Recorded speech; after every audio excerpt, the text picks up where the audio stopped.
Speakers on this bill, the honourable member for Calgary Fish Creek. Thank you, Mr. Speaker. Mr. Speaker, thank you. I'm pleased to stand up and speak to Bill 25, the Child and Youth Advocate Act, and I'm actually pleased to support this piece of legislation, but I'd like to get some clarification, and I have some questions like the honourable member from Edmonton Centre in regards to the legislation, and I'm hoping that some of that we can deal with in committee, because we're currently in second reading. I'd like to say that I think this is a long overdue piece of legislation. I know as a member of the Wild Rose, in our policy, one of the things that we brought forward was having the child advocate and having an independent child advocate. And so it was nice to see the minister bring this piece of legislation forward.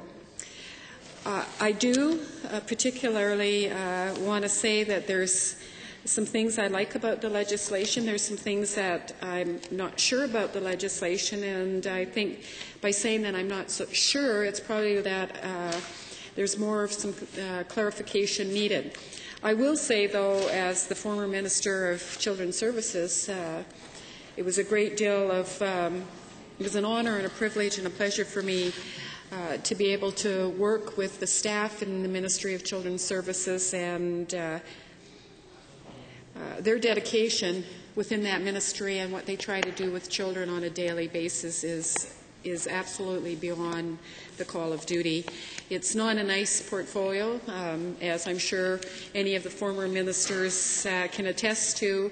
The ones that seem to hit your desk as the minister are the ugly, ugly, ugly things, and I think probably Albertans would be quite shocked if they knew some of the things that went on in this province and what were happening to our children in this province and what were being done to our children in this province. And the dedication of the staff that work in the Ministry of Children's Services. I did have the privilege also,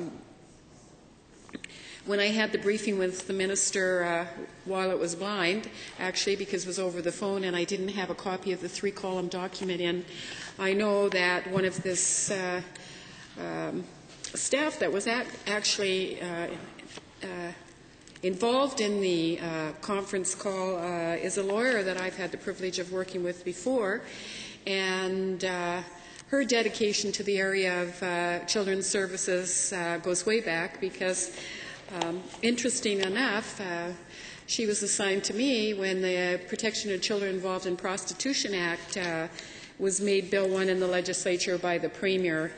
So she also showed a great deal of knowledge and a great deal of love for children in this province. So I was feeling a little more comfortable knowing that Susan had actually been working on that piece of legislation. So I know that probably 70 or 80% of this bill is done right. And I guess where I'm coming from is I need to understand some things.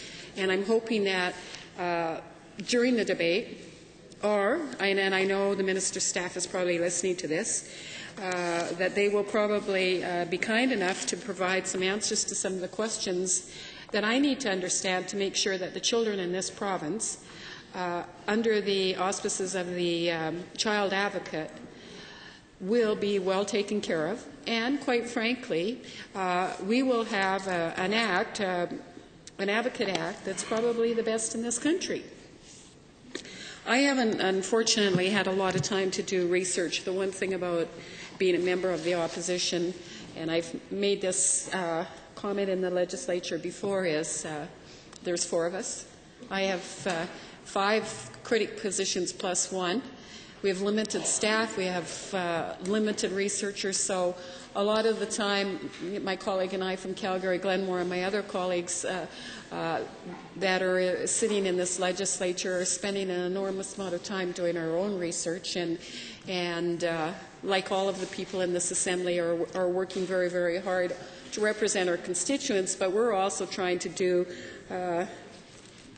5 or 6 different critic positions. So time is very valuable in our life. So I do know Minister, and I know you're listening, is one of the pieces of legislation on the Advocate, as I was doing research, that I quite liked.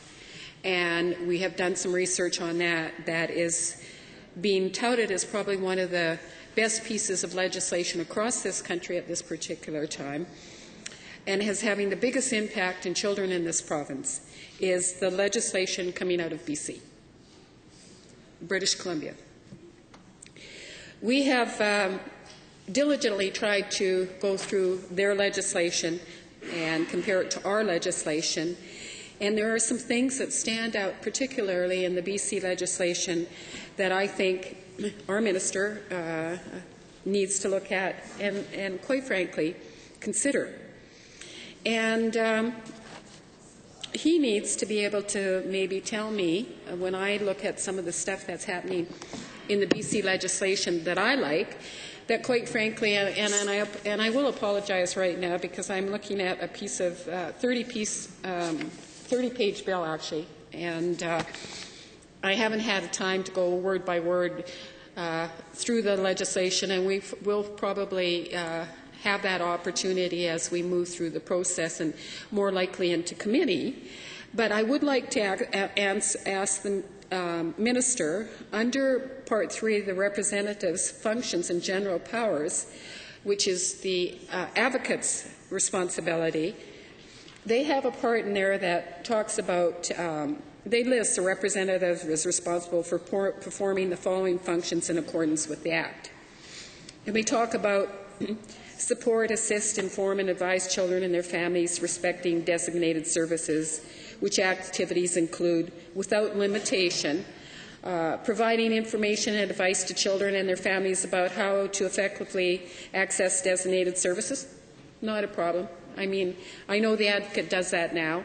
I can see where that is more or less included in Part 2 of the Advocate's roles, functions, and general powers. Advocating on behalf of the child receiving or eligible to receive a designated service. No problem. I can see where that would be a fundamental responsibility of the Advocate. Supporting, promoting in communities and commenting publicly on advocacy services for children and their families with respect to designated service.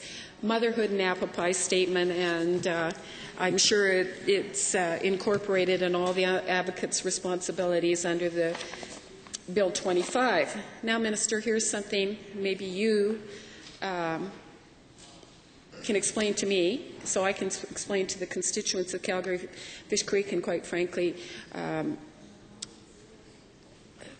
Albertans, because you know as well as I know there's nothing more that tears at people's hearts is to see a child that's hurt or sick or has died in the custody or care, or, unfortunately, an animal.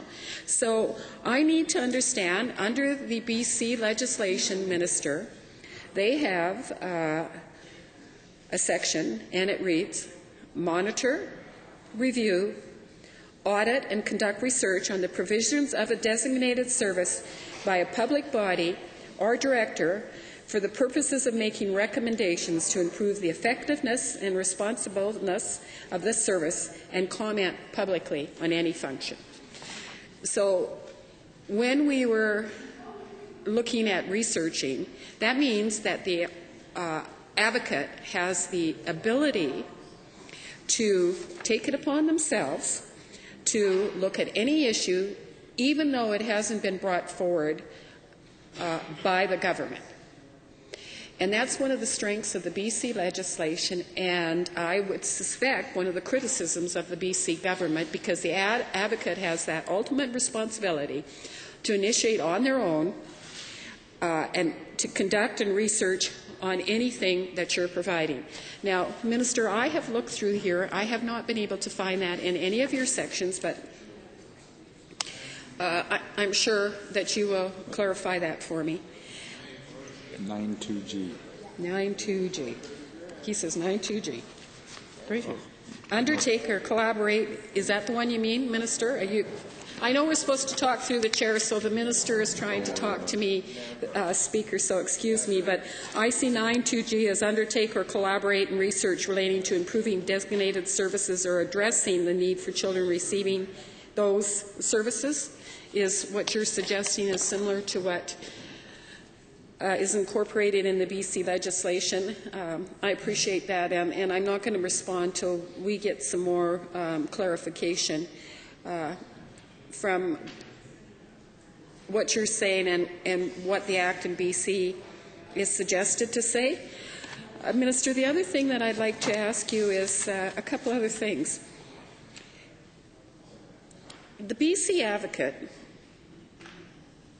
was allowed to access cabinet documents and reports on problems on how she found out how cabinet was handling things. Are you going to give the advocate the same power? There is nowhere in this document, in your bill, that allows the power of the advocate to do that. So, and I know that's a question that I look forward to your answer. Will the privilege aspect of information and reporting be something that protects the minister's office, or will it instead really be the removal of a barrier is the other question? Now, the other thing I see in here, and more of a clarification, if you mind, Minister, the advocate talks about raising the age of the mandate from 19 to 20, especially when you're dealing with developmental disabilities and things that have happened recently. I know under your Act you currently talk about that a person under the age of 18, including a youth who is receiving services, so that's under the age of 18. You then go on the Child, Youth and Family Enhancement Act, a person under the age of 22, because you've got that particular piece in your legislation that allows you to be able to access. And the last thing that I'd like to ask is one of the problems that we continually hear about is the high-risk youth who currently aren't receiving care. They're in and out of the system. They're on receiving benefits under your department. Then they're not, then they aren't.